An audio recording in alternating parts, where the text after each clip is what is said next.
Chile 893 building by Arch. Natalia Leves in Argentina. The Chile 893 building is located in the city of General Roca, Rio Negro, in an old industrial area of the city. Considering the corner location of the 20-meter by 20-meter lot, the ground floor of the building offers an open space to the public life of the city, eliminating the public-private fragmentation and favoring the simultaneous use of both. This layout promotes encounters for both residents and neighbors.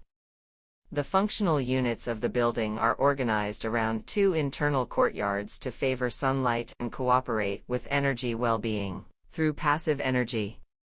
The vertical arrangement of the building follows a classical logic of base, development, and crowning, where the base and crowning have a similar material and functional function, being both public spaces for the inhabitants of the building and the neighbors of the city.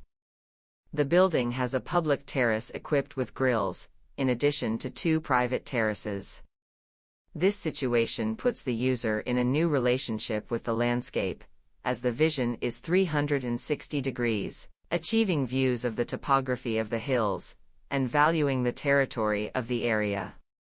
Following the premise of exteriors within interiors, the functional units are planned in such a way that the spaces are directly linked to patio balconies, benefiting the relationship between the exterior and the interior in most areas.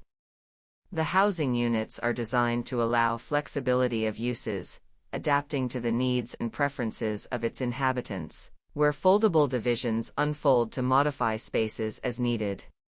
These units attempt to provide solutions to the diversity of uses of multiple family structures, a combinatorial way of being inhabited. The predominant use of brick as a material is due to its local availability and the familiarity of the workforce with this construction technique. The brick is developed on the exterior, being a skin that covers the outside of the units, and it disassembles as sunshades on the balconies, considering that the lot has its longest face exposed to the west. Screening has been used as a regulating device for this orientation, giving character to the entire construction.